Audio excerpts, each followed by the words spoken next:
Hi ವೀಕ್ಷಕರೇ, ಎಲ್ಲರಿಗೂ ನಮಸ್ಕಾರ. ನೋಡಿ, ಗೃಹಲಕ್ಷ್ಮಿ ಯೋಜನೆಯ 15ನೇ ಕಂತಿನ ಹಣ ಕೊನೆಗೂ ಫಲಾನುಭವಿಗಳ ಬ್ಯಾಂಕ್ ಖಾತೆಗೆ ಜಮಾ ಆಗಿದೆ.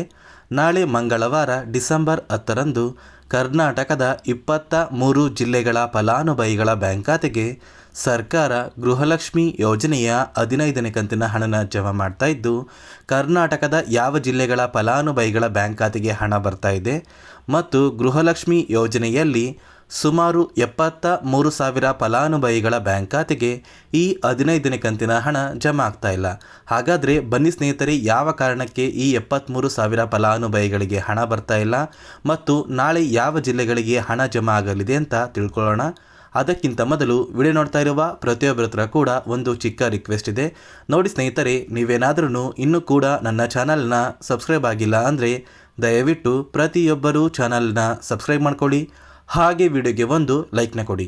ಹೌದು ಸ್ನೇಹಿತರೆ, ಗೃಹಲಕ್ಷ್ಮಿ ಯೋಜನೆಯ 15ನೇ ಕಂತಿನ ಹಣಕ್ಕಾಗಿ ಸಾಕಷ್ಟು ಫಲಾನುಭವಿಗಳು ಪ್ರತಿನಿತ್ಯವೂ ಕೂಡ ವೆಯ್ಟ್ ಮಾಡ್ತಾ ಇದ್ರಿ. ಇಂತಹ ಪ್ರತಿಯೊಂದು ಫಲಾನುಭವಿಗಳ ಬ್ಯಾಂಕ್ ಖಾತೆಗೆ ಕೊನೆಗೂ ಸರ್ಕಾರದಿಂದ ಗೃಹಲಕ್ಷ್ಮಿ ಯೋಜನೆಯ 15ನೇ ಕಂತಿನ ಹಣ ಜಮಾ ಆಗಿದೆ. ನಾಳೆ ಡಿಸೆಂಬರ್ 10 ಮಂಗಳವಾರ ಕರ್ನಾಟಕದ 23 ಜಿಲ್ಲೆಗಳ ಫಲಾನುಭವಿಗಳ ಬ್ಯಾಂಕ್ ಖಾತೆಗೆ ಸರ್ಕಾರ ಗೃಹಲಕ್ಷ್ಮಿ ಯೋಜನೆಯ 15ನೇ ಕಂತಿನ ಹಣನ ಜಮಾ ಮಾಡ್ತಾ ಇದ್ದು, ಈ 23 ಜಿಲ್ಲೆಗಳು ಯಾವುದು ಅಂತ ತಿಳ್ಕೊಳ್ಳೋಣ.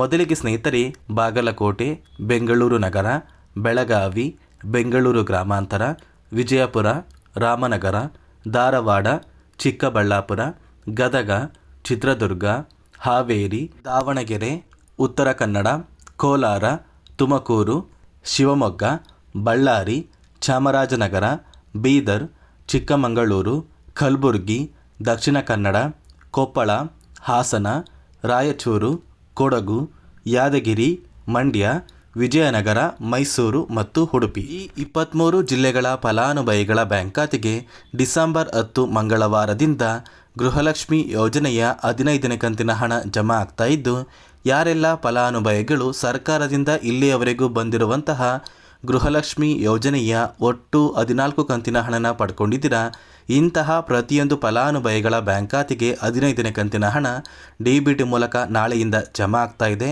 ಇಲ್ಲಿಯವರೆಗೂ ಸುಮಾರು 5ರಿಂದ 10 ಲಕ್ಷ ಫಲಾನುಭವಿಗಳ ಬ್ಯಾಂಕ್ ಖಾತೆಗೆ ಗೃಹಲಕ್ಷ್ಮಿ ಯೋಜನೆಯ 15ನೇ ಕಂತಿನ ಹಣ ಜಮಾ ಆಗಿದೆ.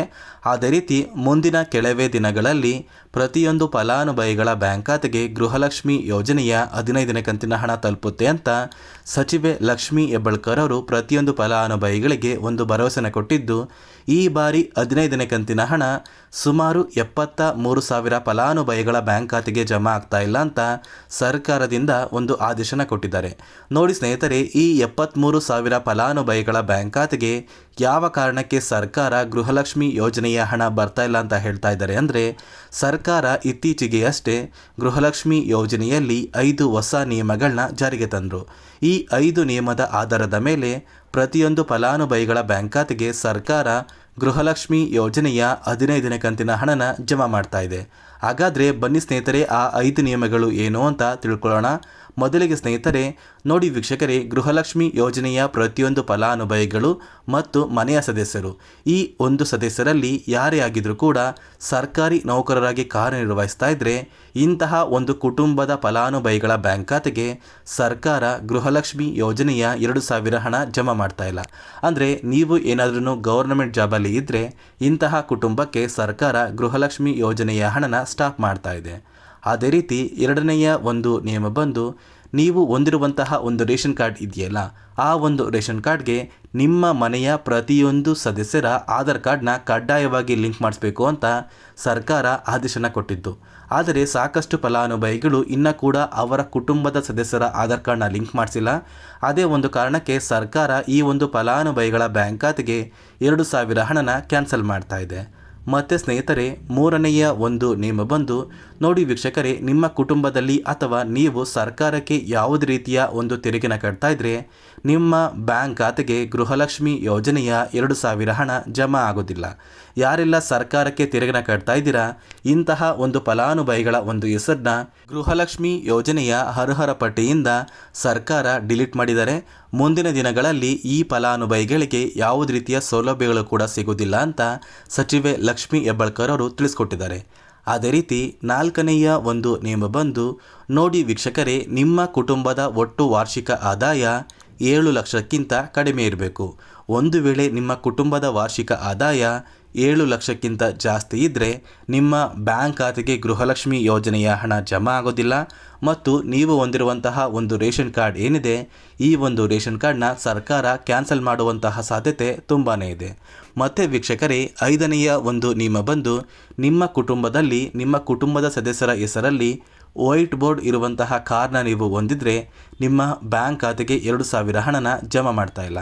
ಯಾರೆಲ್ಲ ಫಲಾನುಭವಿಗಳು ವೈಟ್ ಬೋರ್ಡ್ ಇರುವಂತಹ ಒಂದು ಕಾರ್ನ ಹೊಂದಿದ್ದೀರಾ, ಇಂತಹ ಫಲಾನುಭವಿಗಳ ಬ್ಯಾಂಕ್ ಖಾತೆಗೆ ಯಾವುದೇ ಕಾರಣಕ್ಕೂ ಗೃಹಲಕ್ಷ್ಮಿ ಯೋಜನೆಯ 2,000 ಹಣ ಇನ್ನು ಮುಂದೆ ಜಮಾ ಆಗೋದಿಲ್ಲ ಅಂತ ಸಚಿವೆ ಲಕ್ಷ್ಮೀ ಹೆಬ್ಬಾಳ್ಕರ್ ಅವರು ಮಾಹಿತಿಯನ್ನು ಕೊಟ್ಟಿದ್ದು, ಈ 5 ನಿಯಮದ ಆಧಾರದ ಮೇಲೆ ಗೃಹಲಕ್ಷ್ಮಿ ಯೋಜನೆಯ 15ನೇ ಕಂತಿನ ಹಣ ಜಮಾ ಆಗ್ತಾ ಇದ್ದು, ಸುಮಾರು 1,22,00,000 ಫಲಾನುಭವಿಗಳ ಬ್ಯಾಂಕ್ ಖಾತೆಗೆ ಈ 15ನೇ ಕಂತಿನ ಹಣ ಜಮಾ ಆಗ್ತಾ ಇದೆ.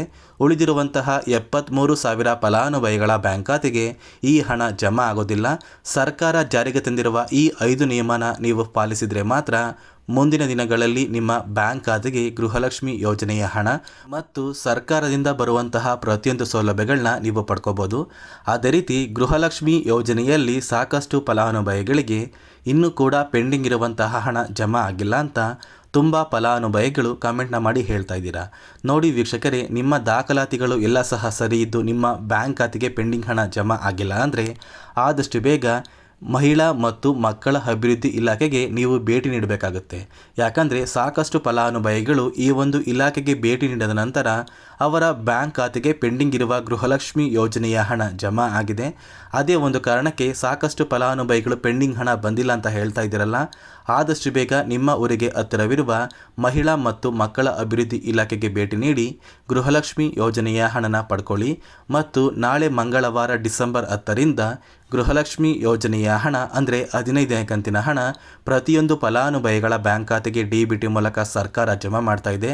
ಕೆಲವೇ ದಿನಗಳಲ್ಲಿ ಆದಷ್ಟು ಬೇಗ ಗೃಹಲಕ್ಷ್ಮಿ ಯೋಜನೆಯ 15ನೇ ಕಂತಿನ ಹಣ ನಿಮ್ಮ ಬ್ಯಾಂಕ್ ಖಾತೆಗೆ ಬಂದು ಜಮಾ ಆಗುತ್ತೆ ಅಂತ ಹೇಳ್ತಾ, ಇದಿಷ್ಟು ಗೃಹಲಕ್ಷ್ಮಿ ಯೋಜನೆ ಕುರಿತು ಸರ್ಕಾರದಿಂದ ಬಂದಿರುವಂತಹ ಒಂದು ಮಾಹಿತಿಯಾಗಿದೆ. ನಾನು ಕೊಟ್ಟಿರುವಂತಹ ಮಾಹಿತಿ ಇಷ್ಟ ಆಗಿದ್ರೆ ನನ್ನ ಚಾನಲ್ನ ಸಬ್ಸ್ಕ್ರೈಬ್ ಮಾಡ್ಕೊಳ್ಳಿ, ಹಾಗೆ ವಿಡಿಯೋಗೆ ಒಂದು ಲೈಕ್ನ ಕೊಡಿ.